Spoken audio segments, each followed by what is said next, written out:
All right, welcome to the course. So in this first video, I want to take just a couple of minutes to talk about Python in general, and we need to talk about a couple of different version matters. But before we do that, I want to show you my website. This is my website, codemy.com. And if you need to get in touch with me, this is a great way to do it. You can come to this contact page and fill out the form. This will send me an email directly. You can also contact me through wherever you're watching this video. If you're watching it at udemy.com, for instance, they have a message system that you can use. But generally, this is the best way to get a hold of me right off the bat. So head over here, click the contact thing anytime you need to get in touch, and that's cool. So while you're there, check out my website. I've got all of my past courses and all my future courses here, and we've got close to 20,000 students right now. And if you're interested in this, it's $29 per course, so you can sign up for all the courses for $49. Just click this button. If you leave a review of this course and then contact me, I'll give you a coupon code for another $20 off, so that's pretty cool too. And like I said, you get all of my courses, all my future courses. I'm always adding new courses. I have several best-selling books on Amazon. You get the PDF copies of those, and you can ask questions here, and it's just a really great community. So I won't harp on about it anymore, but check it out if you're interested in it. 60-day money-back guarantee, all that good stuff. So that's cool. So now we need to talk about Python. So head over to Google and just type in Python, and the first thing that pops up is going to be the Python website, the official Python website, python.org. So if we click on this, depending on what computer you are, you're going to have different download options. It knows I'm on a Windows computer, so it's giving me the Windows versions. If you're on a Mac, you're obviously going to get those. First things first, though, you're going to see we have Python 3 point whatever and Python 2 point whatever. So what's going on here? Well, with Python, there are two versions of Python. Back in the day when they first started Python, it was awesome. Everyone loved it. And as it sort of progressed, they realized that they left some things out, and they did some things that weren't particularly great, and they wanted to fix them. So they created a new version of Python, Python 3, and they left the old version up. It's at 2.7.14 right now. But from Python 3 forward, that's the official language. That's the one you're going to want to learn. That's the one you're going to use. The only reason you would ever use Python 2 is if you have lots of old code that was written in Python 2 and you need to sort of legacy,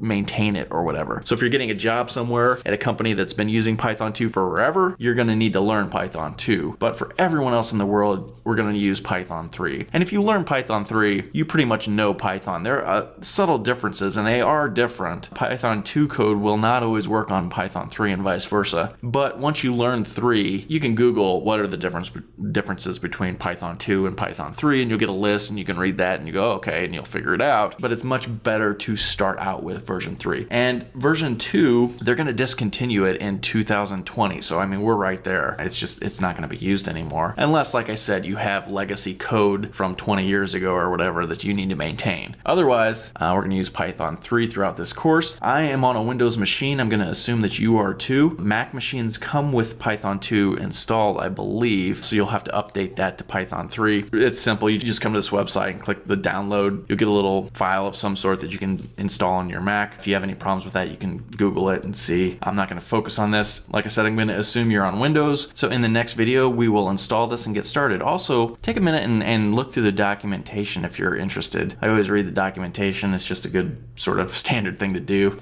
Learn different things. So this is where you can find the documentation for Python as well, the official documentation. So that's kind of interesting. So that's all for this video. In the next video, like I said, we will jump in and install this thing and get started.